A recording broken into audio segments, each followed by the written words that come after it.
គ្នាថែរក្សាការពារសន្តិភាពសម្រាប់ប្រទេសជាតិយើងមានសន្តិភាពទើបមានថ្ងៃនេះអរគុណសន្តិភាព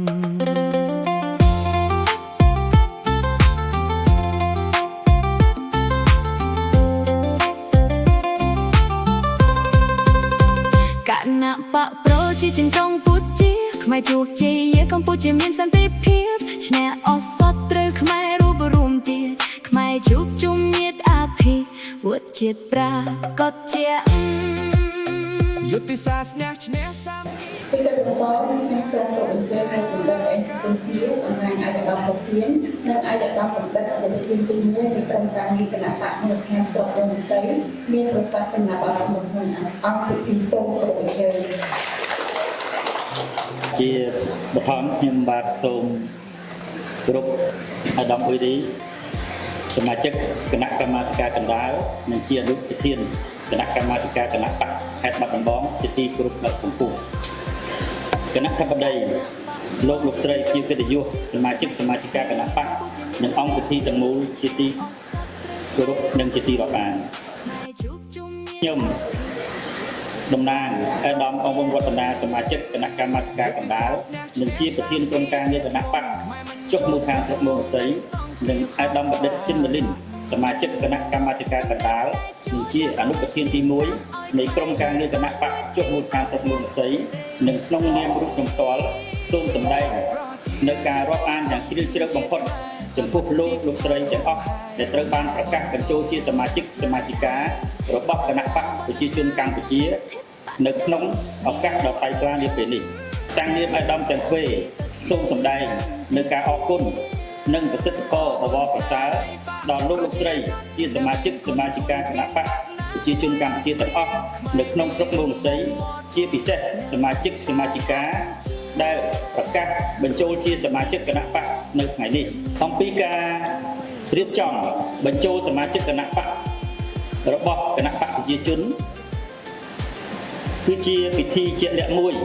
ដែលកំណត់នៅក្នុងច្បាប់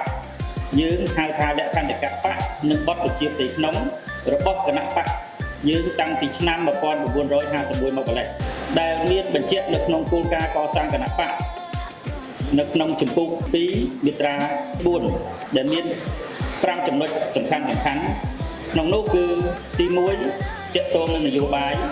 ទី2ទាក់ទងនឹងវិន័យទី3ផ្សារភ្ជាប់ជាមួយប្រជាពលរដ្ឋទី4ការដឹកនាំនយោបាយសតិអារម្មណ៍ការចាត់តាំង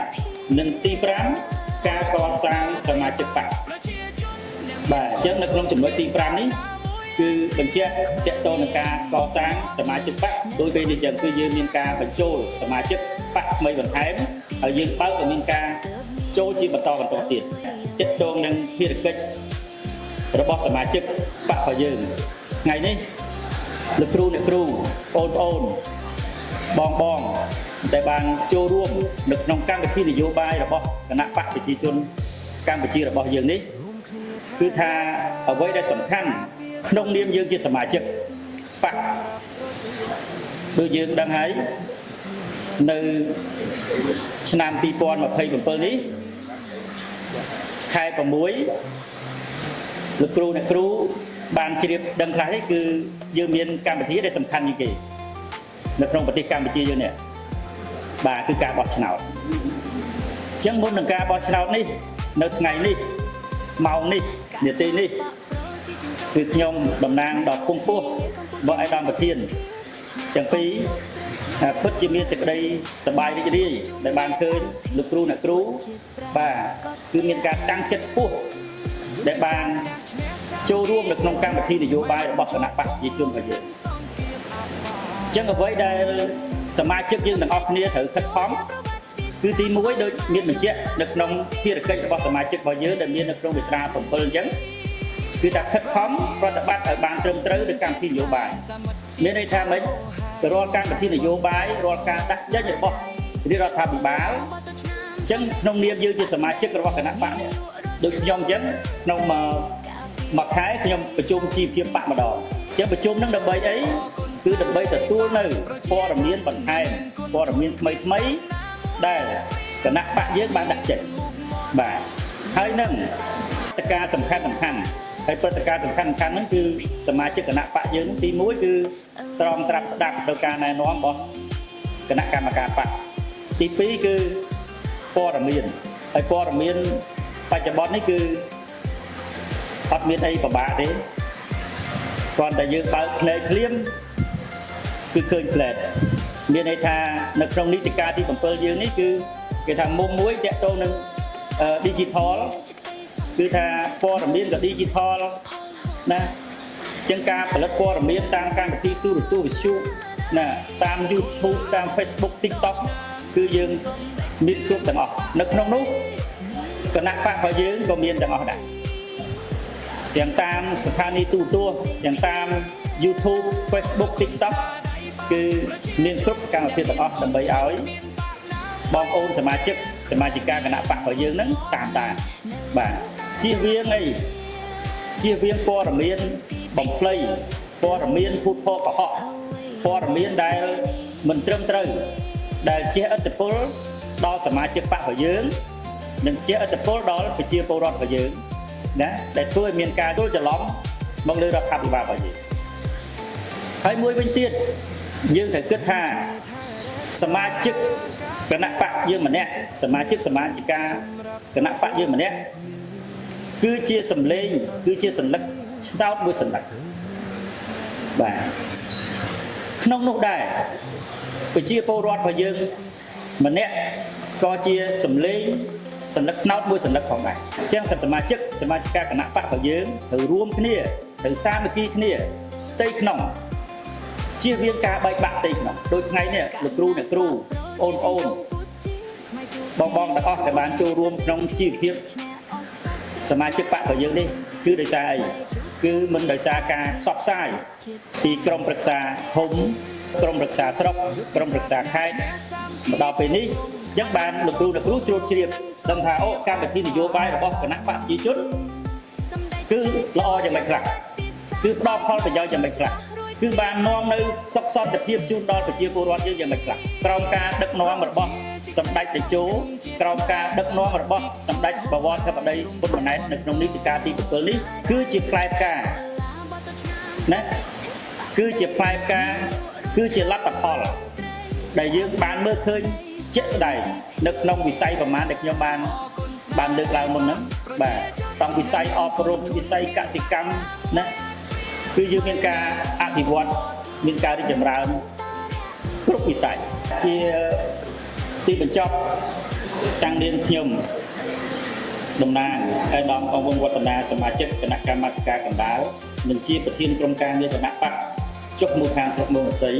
និងឯកឧត្តមបណ្ឌិតចិនមលិនសមាជិកគណៈកម្មាធិការកណ្ដាលនិងជាអនុប្រធានទី1នៃក្រុមការងារគណៈបកចុះមូលដ្ឋានស្រុកមោងសី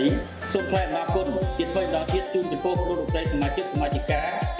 និងរួមកម្លាំងពុះដៃការកសាងសន្តិភាពនិងការកសាងប្រទេសកម្ពុជាប្រកបដោយសុខសន្តិភាព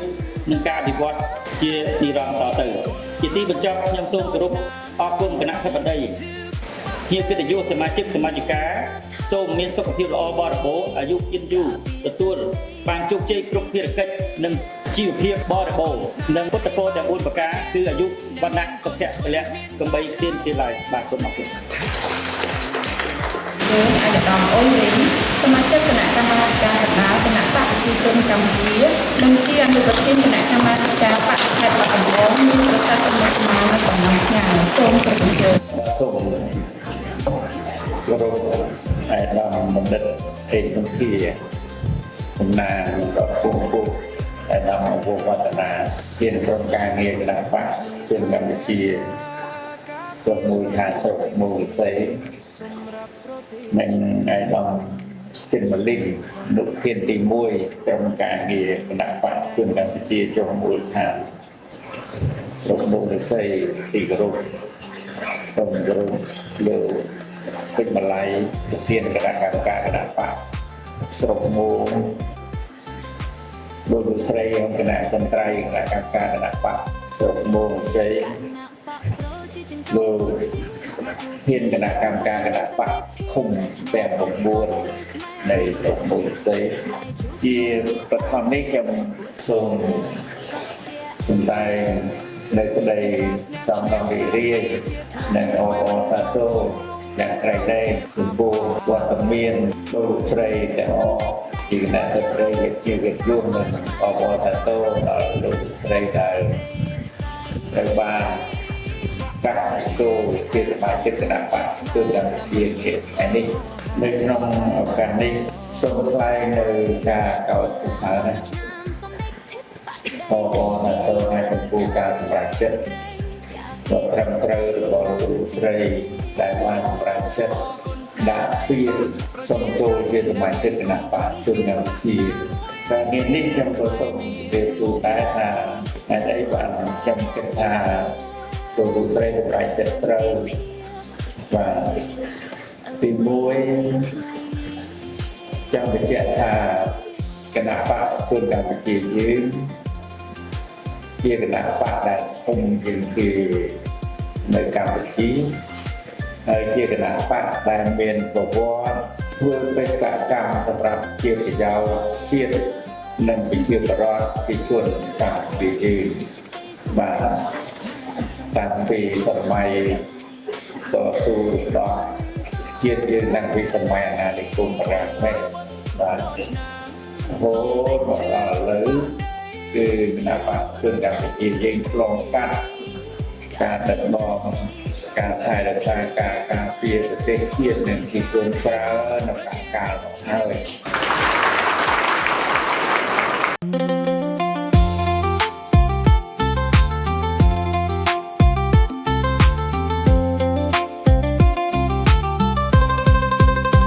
គណៈបកប្រជាជនកម្ពុជាខ្មែរជោគជ័យកម្ពុជាមានសន្តិភាពឈ្នះអសត់ត្រូវខ្មែររួបរวมទៀតខ្មែរជួបជុំញាតិអភិវឌ្ឍជាតិប្រាកដជា